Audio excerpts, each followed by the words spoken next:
Story நேரம் Tamil வியூவர்ஸ்க்கு hi. Love story இந்த 70s next பார்ட்ல என்ன ஆக போகுதுன்னு இன்னைக்கு வீடியோல பார்க்க போறோம்.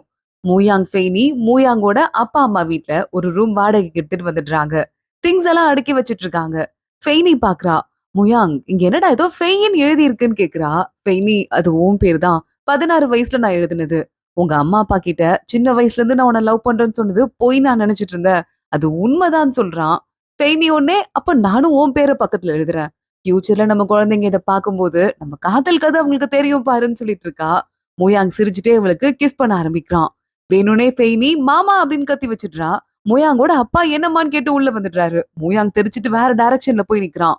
பா, நான் சில திங்ஸ் எல்லாம் தேடிட்டு இருந்தேன். அது எங்கப்பான்னு கேட்டுட்டு ஃபெய்னிய பார்த்து திட்டிட்டே அங்கிருந்து கூட்டு போயிட்டு இருக்கான். ஃபெய்னி தனியா உட்காந்து நல்லா சிரிச்சிட்டு இருக்கா. இங்க இன்னொரு பக்கம் நம்ம மூஜிங் சூ 2 பேரும் இந்த பாட்டிக்கு உடம்பு சரியில்லைன்னு போனாங்கல்ல.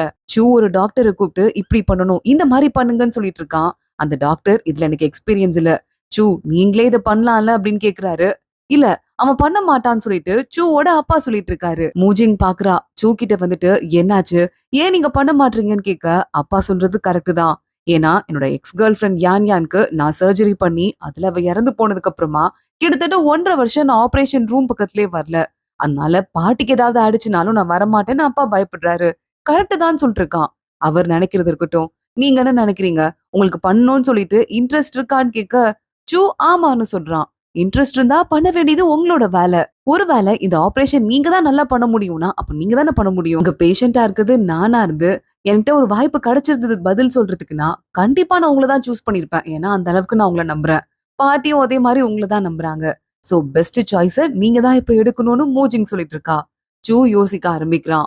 ஃபெய்னி மறுபடியும் அடுத்த வருஷத்துக்கு காலேஜ் போறதுக்கான அப்ளிகேஷனை இப்ப புதுசா ஒரு வைஸ் பிரசிடென்ட் வந்திருக்காருல அவர்கிட்ட கொடுக்குறா. நீங்க நிறைய தடவை காலேஜ்க்கு அப்ளை பண்ணிருக்கீங்கன்னு கேள்விப்பட்டேன். எதுக்கு அப்ளை பண்றீங்கன்னு அவர் கேக்குறாரு. ஃபெய்னி ஒன்னே, நிறைய படிச்சுட்டு வந்து இந்த கம்பெனிக்கு இன்னும் நிறைய டெவலப் பண்ணணும், ஹெல்ப் பண்ணணும், அதுக்கு தானே சும்மா ஒரு ரேண்டமா பதில் சொல்றா. அவர் குறுகுறுன்னு பாக்குறாரு. ஃபெய்னிக்கே நம்ம விடுறது பொய்ன்னு இவருக்கு தெரிஞ்சிருச்சு போலன்னு புரியுது.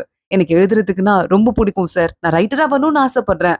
எனக்கு இங்க வீவிங் பண்றதெல்லாம் பிடிச்சிருக்குதான். ஆனா அதை விட கனவு எனக்கு கொஞ்சம் பெருசா இருக்குன்னு சொல்லிட்டு என்ன மன்னிச்சுக்கோங்கன்னு சொல்றா. வைஸ் பிரசிடென்ட் பாக்குறாரு. மன்னிச்சுக்கணுமா? ஏம்மா, ஒரு பொண்ணு கனவு காண்றது தப்பா, அதை நோக்கி ஓடுறது தப்பா?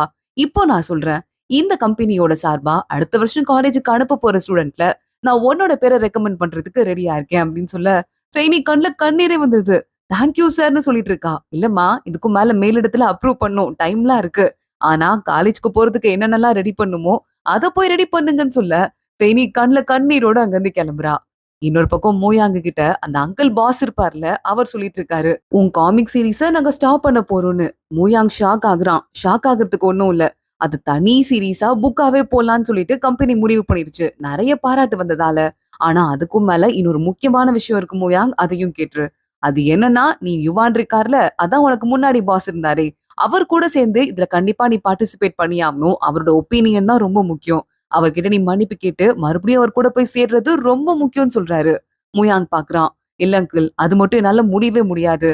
அவரோட கதையில எல்லாத்தையுமே மாத்த ட்ரை பண்றாருன்னு சொல்ல, ஆனா உனக்குன்னு குடும்பம் இருக்கு, அதை நீ பார்த்துதானே ஆகணும். இவர்கிட்ட மட்டும் நீ ஓகே சொல்லிட்டு இத வேலையை புடிச்சிட்டனா உன் வேலை எங்கே பெர்மனன்ட் ஆயிடும். சம்பளத்தை பத்தி நீ கவலையே பட வேண்டான்னு சொல்ல, இல்ல அதனால முடியாதுன்னு சொல்லிட்டு மூயாங் வீட்டுக்கு வந்துடுறான். என்ன பண்றதுன்னு சொல்லிட்டு மூயாங் வீட்டுல யோசிச்சு நின்னுட்டு இருக்கான். கரெக்டா அப்பன்னு பார்த்து ஃபெய்னி வரா. மூயாங், ஒரு ஹாப்பி நியூஸ் சொல்லவா? வைஸ் பிரசிடென்ட் என்ன காலேஜ்க்கு அனுப்புறதுக்கு ஓகே சொல்லிட்டாருன்னு சொல்லிட்டு பயங்கரமா ஹாப்பி ஆயிடுறா. இங்க இருந்து 2 ஹவர்ஸ் ஆகும் அந்த காலேஜ்க்கு போறதுக்கு ட்ரெயின்ல. அப்போ நீ அங்க தங்கணும்ல அப்படின்னு கேட்டுட்டு இருக்க.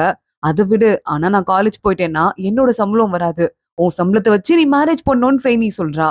மூயாங் ஒன்னே சிரிச்சு சமாளிச்சுட்டு, நான் கூட உனக்கு ஒரு குட் நியூஸ் சொல்ல போறேன்.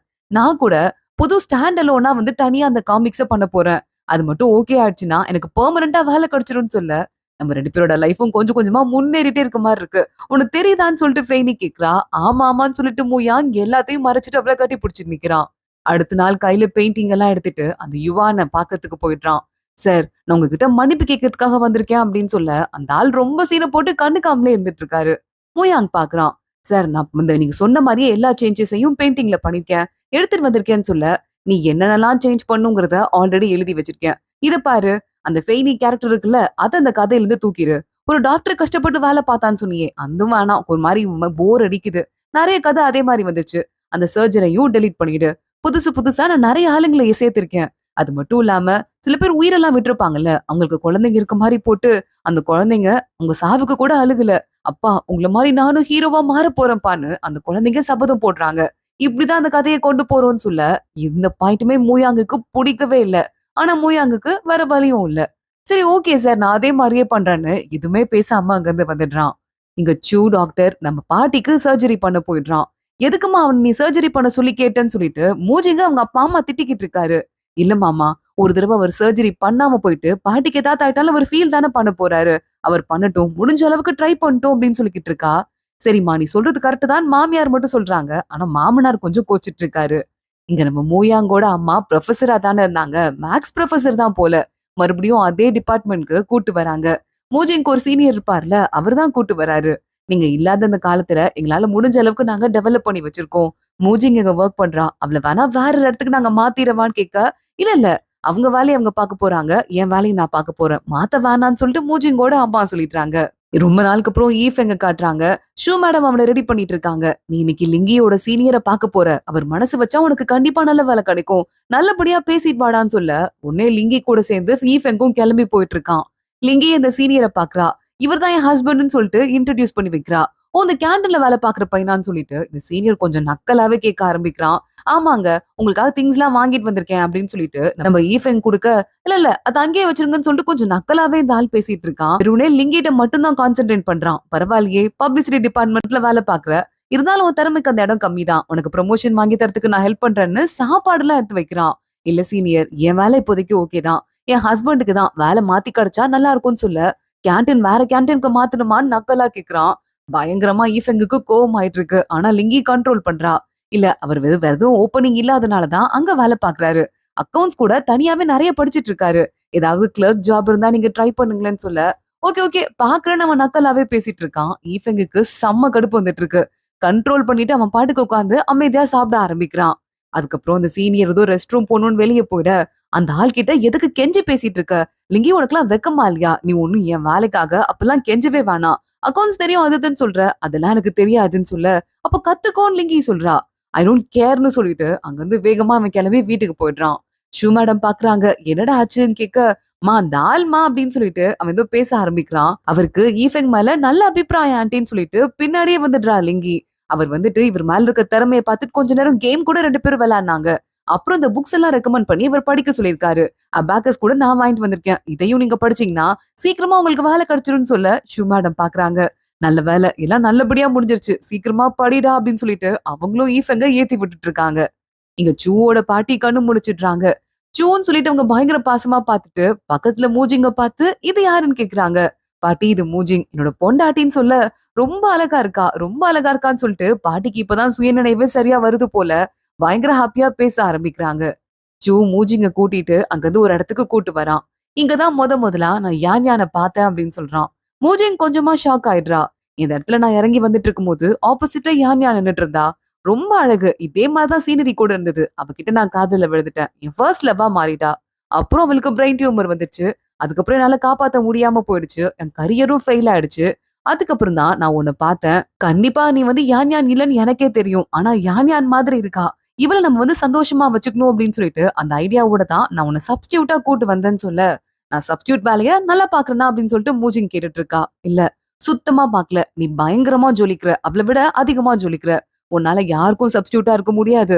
நீ தனி ஆள். நீ என்னோட ஒய்ஃபா மாறிட்ட. நான் உன்கிட்ட காதல்ல விழணும்னு சொல்லிட்டு கொஞ்சம் கூட எதிர்பார்க்கவே இல்ல. ஆனா உன்கிட்ட நான் காதல்ல விழ ஆரம்பிச்சுட்டேன். எந்த இடத்துல யான் யானை முதல்ல பார்த்தனோ, அந்த இடத்துல முன்னாடியே அவளுக்கு பாய் சொல்லணுங்கிறதுக்காக தான் இங்க வந்திருக்கேன்னு சொல்லிட்டு சொல்றான். சரி ஓகே. ஊருக்கு போனதும் என் புக்ஸ் எல்லாம் எடுத்து உங்க ரூம்ல வைக்கணும். ஓகே தானே? ஹெல்ப் பண்ணுவீங்களான்னு கேக்குறா. மூஜிங் இப்படி கேக்குறதுக்கு என்ன அர்த்தம்? நம்ம கூட சேர போறா அப்படின்னு சொல்லிட்டு அவளும் லவ் பண்றா அப்படின்னு புரியுது சூக்கு. கண்டிப்பா ஹெல்ப் பண்றேன்னு சொல்லிட்டு கைய புடிச்சு அங்கிருந்து கூட்டு போயிட்டு இருக்கான். இங்க மூயாங் ஃபெய்னிய வீட்ல உட்கார்ந்து படம் வரைஞ்சிட்டு இருக்கான். இன்னும் எத்தனை பெயிண்டிங்டா வரைய போற? என் மூஞ்ச அதேதான் இருக்குன்னு சொல்றா. முகம் அதேதான் இருக்கு. ஆனா இந்த வீட்ல நான் உன்ன வரைஞ்சது இல்ல பாரு. நீ வேற காலேஜ் படிக்கிறதுக்கு கிளம்பிருவ. அப்ப நான் தனியா தானே இருக்கணும். அப்போ அந்த பெயிண்டிங்லாம் எடுத்து பாத்துக்குவேன்னு சொல்ல, காலேஜ்க்கு தானே போறேன். வேற எங்கயாவதா போறேன்னு சொல்லிட்டு ஃபெய்னி கேக்குறா. இருந்தாலும் ஒரு செமஸ்டர் 4 மாசம் இல்ல அப்படின்னு சொல்லிட்டு, நீ காலேஜ்க்கு போய் படிச்சுக்கலாம். இப்ப நீ படிச்சு கிழிச்சது போதும்னு சொல்லிட்டு அவள வேகமா தூக்கிக்கிட்டு இருக்கான் அங்க இருந்து. நீ சத்தம் போடாதன்னு சொல்லிட்டு ஃபெய்னி வேற வெக்கப்பட்டுட்டு இருக்கா. இங்க அடுத்த நாள் காலையில மூஜிங் ஆஃப் மறுபடியும் காலேஜ்க்கு வந்துடுறா. அப்போ உங்க சீனியர் வந்துட்டு மூச்சிங்கோட அம்மா கிட்ட பேச ஆரம்பிக்கிறாங்க. இவ அதிர்ச்சியில திரும்பி பார்க்க, "ஓ! நான் வந்துட்டு உங்களுக்கு இன்ட்ரோடியூஸ் பண்ண மறந்துட்டேன். இவங்க முஷா ஹுவா. இவங்களுக்கு தெரியும்லன்னு சொல்லிட்டு மூஜின்க்கு இன்ட்ரோடியூஸ் பண்றாங்க. அம்மாவும் பொண்ணும் பாத்துக்கிறாங்க. எனக்கு தேவையான ஹெல்ப் எல்லாம் பண்ணுங்க. நீங்க சீனியர் அப்படின்னு சொல்லிட்டு ஒரு பொத்தாம் பொதுவா ஒரு வார்த்தைய மூஜிங் அதிர்ச்சியிலேயே சொல்லிட்டு இருக்கா. இங்க பார்த்தா நம்ம மூயாங்கோட அப்பாவ கூட்டிட்டு ஃபெய்னியோட அப்பா ஜாலியா சுத்திட்டு இருக்காரு. மத்தவங்க கூட கேம் விளையாடுறேன்னு விளையாடி மூயாங்கோட அப்பா கிட்ட இருந்து எல்லா டிப்ஸையும் வாங்கிட்டு எதிர்த்தாப்புல உட்கார்ந்திருக்கவர தோக்கடிச்சிடுறாரு. அந்த ஆளும் பயங்கரமா கோச்சிட்டு இவன் சீட் பண்றான்னு சொல்லிட்டு அங்க இருந்து கிளம்பி போயிட உடனே மூயாங்கோட அப்பாவ பார்த்து சம்மந்தி சூப்பரா கேம் விளையாடுறீங்க. உங்க கூட கேம் விளையாடுறதுக்கு ரொம்பவே பிடிச்சிருக்கு. உங்க பையனுக்கு இதே மாரி தான் சூப்பரா திறமை இருக்குன்னு சொல்ல, அவனுக்கும் நான் தான் கத்துக் குடுத்தேன்னு இவரு ஹாப்பியா சொல்லிட்டு இருக்காரு. நீங்க அவங்களுக்கு கத்துக் குடுத்ததோட நிறுத்தக்கூடாது. எனக்கும் கத்துக் குடுங்க. நானும் இதெல்லாம் கத்துக்கணும்னு சொல்லிட்டு ஃபெய்னியோட அப்பா சொல்றாரு. சும்மாலாம் கத்துக்க மாட்டேன். எனக்கு கராத்தே தெரியும். அத உங்களுக்கு நான் சொல்லிக் குடுக்குறேன் அப்படின்னு லஞ்சம் குடுத்து தான் கத்துக்கிறாரு. எங்க மூஜிங் ஏதோ சம்ல ப்ராப்ளம் இருக்குன்னு அவங்க அம்மா கிட்ட போயிட்டு, மேடம் இதுல ஒரு டவுட் இருக்குன்னு கேக்குறா. நீங்க வச்சுட்டு போங்க. நான் சால்வ் பண்ணிட்டு குடுத்துடுறேன் அப்படின்னு சொல்றாங்க. எல்லாரும் கிளம்பிட்டு இருக்காங்க. மூஜிங்க கூட்டு போறதுக்கு சூ கூட வந்துடுறான். மூஜிங்கோட அம்மா இதான் மருமகனா அப்படின்னு சொல்லிட்டு பாத்துட்டு இருக்க.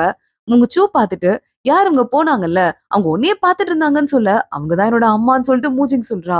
என்ன சொல்றேன்னு சொல்லிட்டு பயங்கரமா இவன் ஷாக் ஆயிடுறான். போய் பேசு. இதுக்கு மேல பேசாமலா இருக்க போற. ஒரே ஆபீஸ்ல வேற இருக்கீங்க. போய் மன்னிப்பு கேளுன்னு சொல்ல, இல்ல எனக்கு அவங்கள தெரியாது. நான் உங்களுக்கு பண்ணது பெரிய துரோகம்னு சொல்ல, உனக்கும் காரணம் இருந்தது துரோகம் பண்ணதுக்கு.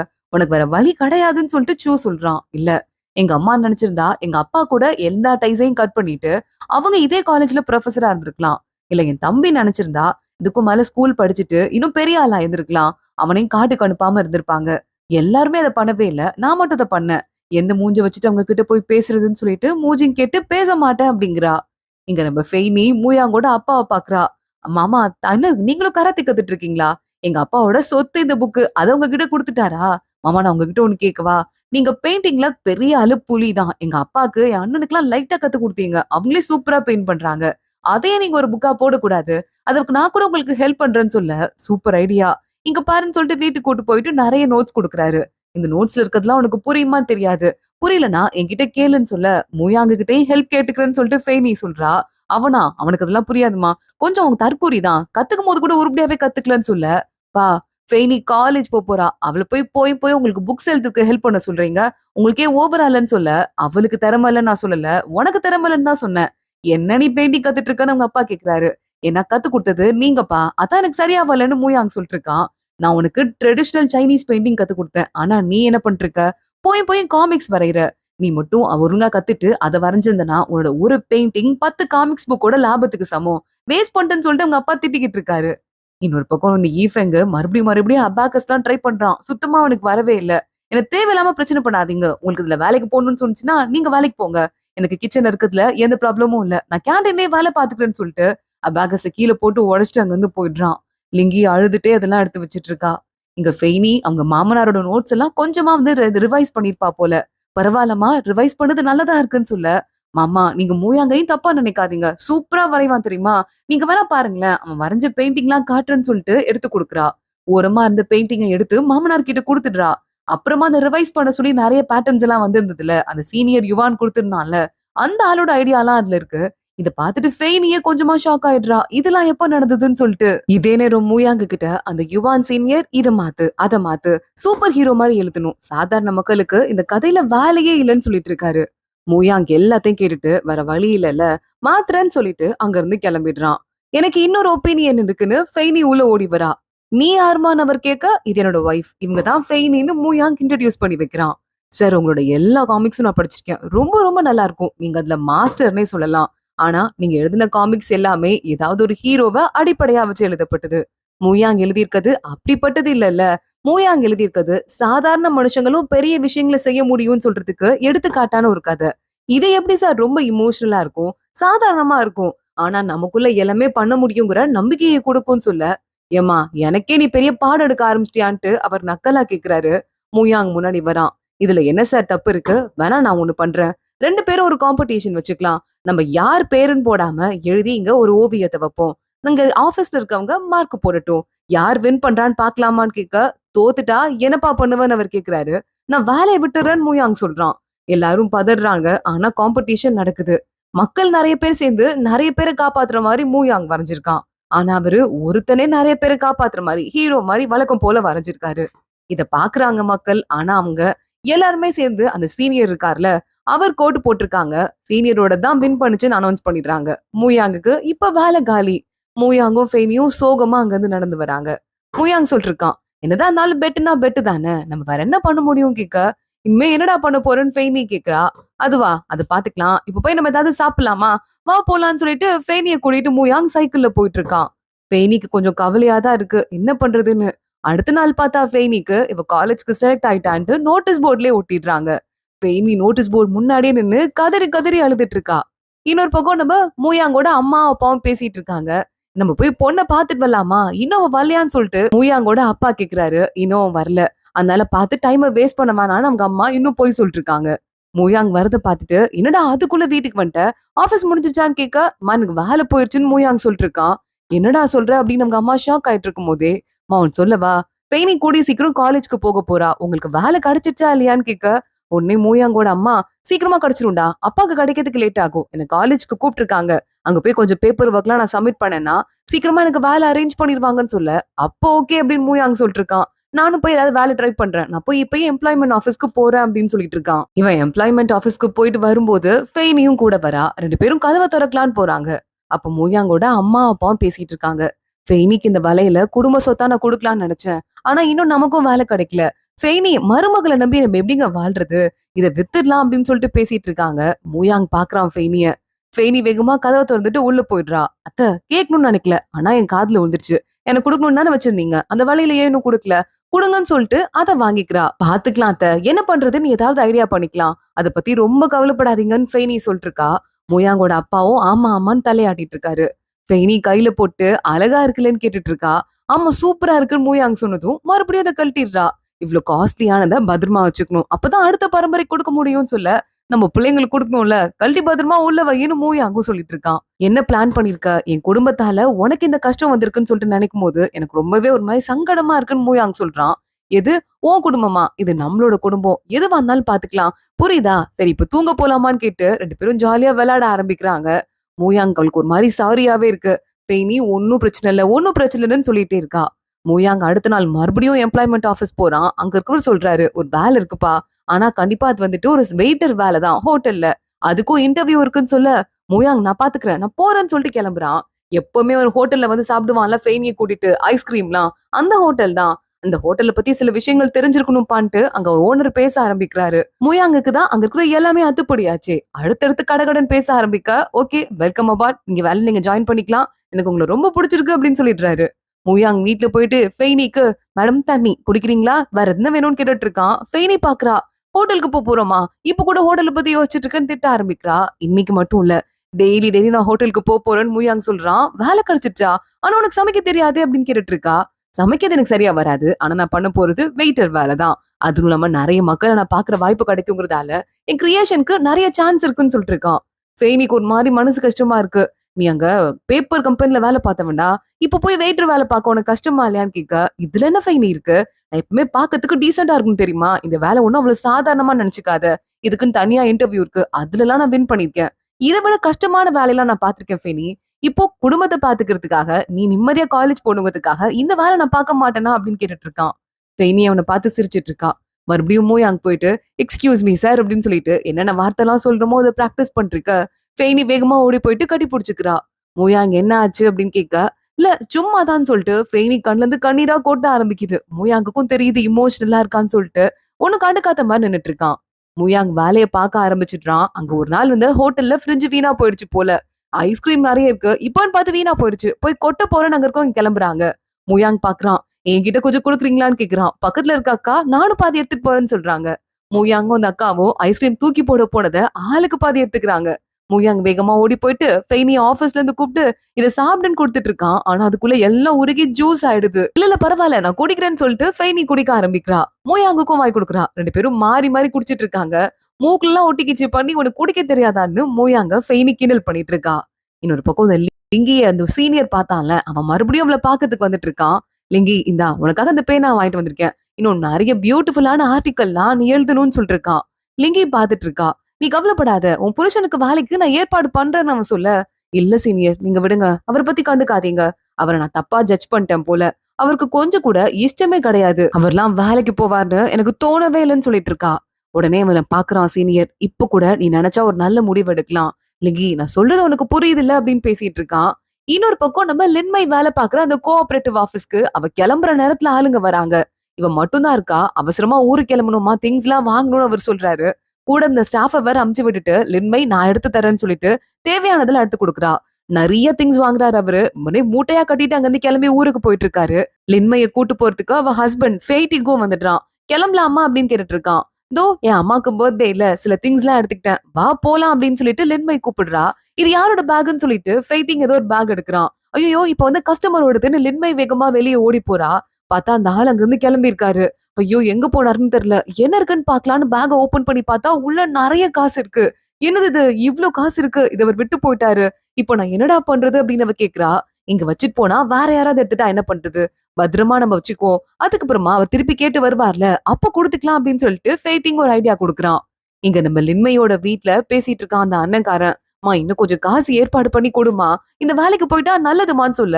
ஏற்கனவே உனக்கு 4, 5 வேலைக்கு மாற சொல்லி காசு கொடுத்தாச்சு. நீ அப்பயும் ஏதாவது உருப்படியா பண்ணியாடா, காசே கையில இருக்க மாட்டேங்குதுன்னு அவங்க அம்மா அப்பா திட்டுறாங்க. நீ எதுக்கு அப்புறம் லின்மைய கண்டவனுக்கும் கல்யாணம் பண்ணி கொடுத்த, அந்த டிரான்ஸ்போர்ட் டிபார்ட்மெண்ட் இருக்க பையனுக்கு கல்யாணம் பண்ணி கொடுத்திருந்தனா அவன் நம்ம சொந்தக்காரன் ஆயிருப்பான். நான் அவன் கிட்ட உரிமையா கேட்டு வேலை வாங்கிட்டு இருக்க முடியும்னு சொல்ல. லின்மையோட அப்பா எஞ்சி கத்த ஆரம்பிக்கிறாரு. நீ வாய் மூடு, அந்த பொண்ணு இப்ப வீட்டுக்கு வரப்போறா, அவ மூஞ்ச பார்த்து இதெல்லாம் சொல்லிடாதேன்னு கத்திட்டு வெளியே போயிட்டு இருக்காரு. பார்த்தா லின்மையும் ஃபெய்டிங்கும் அப்பதான் உள்ள வராங்க. இவ உள்ள போயிட்டு இருக்கா. மா என்னம்மா ஆச்சுன்னு கேக்குறா. இல்ல ஒண்ணும் இல்லன்னு சொல்லிட்டு அவங்க அம்மா சமாளிக்கிறாங்க. அவங்க அண்ணன் ரூம்ல போய் படுத்துக்கிறான். லின்மைக்கு கையில இருக்கிற காசை இங்க வீட்டை விட்டு கிளம்புற வரை எங்கேயாவது பத்திரமா வைக்கணும்ல. அதனால அவளோட ரூம் மாதிரி மேல குட்டியா ஒரு ஷெல்ஃப் மாதிரி இருக்கும்ல, அதுக்குள்ள ஏறுறா. ஏறிட்டு பேக்ல ஏதோ வச்சுட்டு இப்ப மேல ஏறுறாங்கிறத அண்ணன் ரூம்ல படுத்துட்டே பாத்துடுறான். லின்மைக்கு பயமா இருக்கு. இவன் கண்ணுல மட்டும் படக்கூடாதுன்னு ஏறி மேல அந்த மூட்டையில வச்சுட்டு கீழே இறங்கிடுறா. இவ வெளிய போய் வேலை பார்க்க போற நேரமா பார்த்து டக்குன்னு இந்த அண்ணன்காரன் எட்டி பாத்துட்டு இருக்கான். லின்மை மறுபடியும் ரூம்குள்ள வரா. பார்த்தா இவன் ஏறி காசு எடுத்திருக்கான். அவங்க அம்மாவும் எண்ணிட்டு இருக்காங்க. "இங்க பாரு இவ்ளோ காசு இருக்கு. உன் அண்ணனுக்கு ஒரு 400 ரூபாய் வேணுமா? அந்த 400 யுவான மட்டும் குடுக்குறியா ப்ளீஸ்ன்னு கேட்க, "அம்மா அது என்னோடது இல்லம்மா, கஸ்டமரோடதுன்னு" சொல்லிட்டு லின்மை சொல்றா. "அதான் உன்னோடதே இல்லல்ல, அப்புறம் எதுக்கு நீ தலையிடுற? நாங்க எடுத்துக்கிறோம்னு சொல்லிட்டு அவங்க அண்ணன் இவ கையில இருந்து புடுங்க ஆரம்பிக்கிறான். லின்மைக்கு அழுக தாங்க முடியல. "குடுத்துரு, என் மேல பழி வந்துரும். சீக்கிரம் குடுன்னு" சொல்லிட்டு அழுதுட்டு இருக்க. அதுக்குள்ள ஃபெய்டிங் அங்க வந்துடுறான். புடுங்கி காச லின்மை கிட்ட குடுக்குறான். லின்மை வா இங்கேருந்து போலாம். இங்க நிக்க வேண்டாம்னு சொல்லிட்டு அவளோட கைய பிடிச்சு தர தரன்னு இழுத்துட்டு போயிடுறான். "இங்க பாரு உன்ன நான் பாத்துக்கிறேன். நீ பர்ஸ பாத்துக்கோ புரியுதா?" அப்படின்னு ஃபெய்டிங் அங்க இருந்து விட்டா போதும்னு கூட்டு போயிடுறான் எல்லா காசையும் வாங்கிட்டு. இங்க லிங்கி மறுபடியும் வீட்டுக்கு வரா.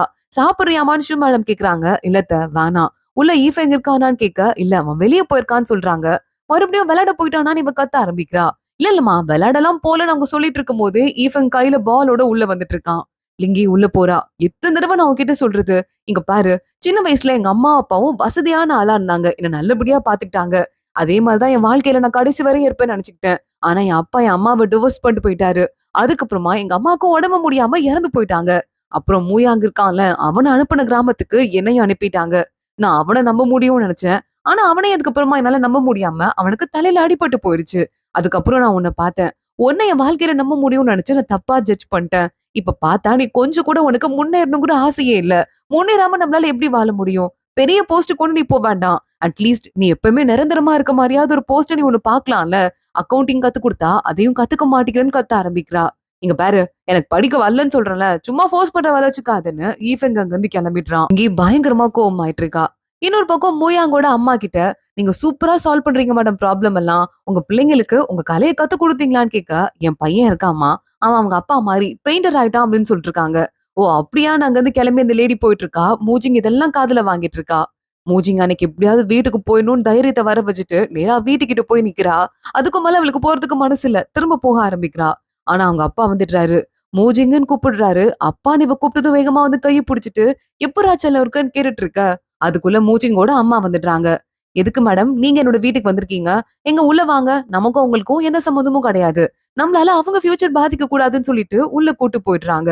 மூஜிங்க்கு பயங்கரமா அப்செட் ஆயிடுது. வீட்டுக்கு போறா.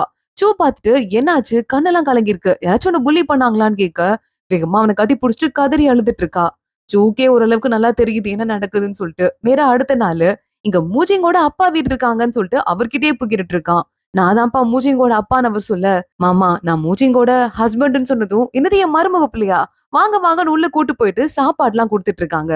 நீங்க எங்க வீட்டுக்கு வரணும்னு சொல்றான். என் மருமகன் ரொம்ப டீசென்ட்டான ஆளுன்னு கேள்விப்பட்டேன். இப்பதான் நேர்ல பார்க்குறேன். கண்டிப்பா வரேன்னு அவரு சொல்றாரு. அப்போ அத்தை எப்போ வருவாங்கன்னு கேட்க, அதுக்குள்ள மூஜிங்கோட அம்மாவும் உள்ள வந்துடுறாங்க. "தம்பி எதுக்குப்பா இங்க வந்திருக்க? ப்ளீஸ் டைம வேஸ்ட் பண்ணாத. சாப்பிட்டல்ல? இங்கேருந்து கிளம்பி போன்னு" சொல்லிட்டு அமுச்சு விட்டுடுறாங்க. இப்போ மூஜிங்கோட அப்பாக்கே என்ன பண்றதுன்னு தெரியல. "அத்தை வாங்க வாங்கன்னு" சொல்லிட்டு கூட்டு பார்க்குறான். ஆனா அவங்க வரவே இல்ல. அங்கருந்து கிளம்பிடுறான். நேரா மறுபடியும் மூஜிங்க பாக்கறதுக்கு வரான். "உன் அம்மா, அப்பாவ பாக்கறதுக்கு போனேன். அப்பா உன்ன ஏத்துக்கிட்டாரு. அம்மாக்கு கொஞ்சம் டைம் வேணும் போல. கொஞ்ச நாள் நம்ம வெயிட் பண்ணலாம் புரியுதான்னு" சொல்ல, மூஜிங் பயங்கரமா மறுபடியும் சோகமாயிடுறா. "நீ அவங்கள ஏத்துக்கிறதுக்கு உனக்கு டைம் தேவைப்பட்டுச்சுல்ல. அதே மாதிரி தான் அவங்களுக்குன்ட்டு" அவன் சமாதானப்படுத்திட்டு இருக்கான். இங்க மூயாங் சொல்லிட்டு இருக்கான். "ஃபெய்னி எனக்கு சம்பளம் வந்துருச்சு. அதனால நம்ம வந்துட்டு ஏதாவது வாங்கணும்ல" அப்படின்னு சொல்ல, ஃபெய்னி என்ன வாங்கலாம் அப்படின்னு கேட்டுட்டு இருக்கா. வீட்ல இருக்க எல்லாத்துக்கும் ஏதாவது வாங்கி குடுக்கலான்னு. மூயாங் ஒடனே, "இப்ப நம்ம கிட்ட நெறைய காசு இருக்குன்னு வச்சுக்கோ. பட்ஜெட்டே கிடையாது. அப்போ நம்ம யார் யாருக்கு என்னென்ன வாங்குவோம்னு கேட்க, அம்மாக்கு ஒரு ரீடிங் கிளாஸ் வாங்குவோம். உனக்கு குளிருக்கு போட்டுக்கிறதுக்கு ஒரு தொப்பி ஒண்ணு வாங்கணும். அப்புறம் அப்பாக்கு ஒயின் வாங்கணும். டேபிள் வாங்கணும். டேபிள்ல வைக்கிறதுக்கு இங்கு, பிரஷ்ன்னு சொல்லிட்டு நெறைய காசு இருந்தா என்னென்னலாம் வாங்குவோம்னு எல்லாத்தையும் 2 பேரும் எழுதி பிளான் போட்டுட்டு இருக்காங்க. அத அப்படியே ஒரு ஓவியம் மாரி வரைஞ்சுட்டு இருக்காங்க. அத்தோட தான் இன்னைக்கு பார்ட் முடியுது. அடுத்தடுத்து என்ன ஆக போகுது? அடுத்து இருக்க ஒரே ஃபைனல் பார்ட்ல மீதி இருக்கிற பேலன்ஸ் 3 எபிசோட்ஸையும் நம்ம பார்க்க போறோம். சோ, அதுக்காக மறக்காம வெயிட் பண்ணுங்க. இந்த சீரிஸ் எவ்ளோ கியூட்டா முடிய போகுது அப்படின்னு பார்க்கலாம். வீடியோவ லைக் பண்ணிக்கோங்க. மறக்காம நம்ம சேனலுக்கு சப்ஸ்கிரைப் பண்ணிட்டு பெல் ஐகானையும் கிளிக் பண்ணிக்கோங்க. அடுத்த வீடியோல பார்க்கலாம். அதுவரைய பாய்.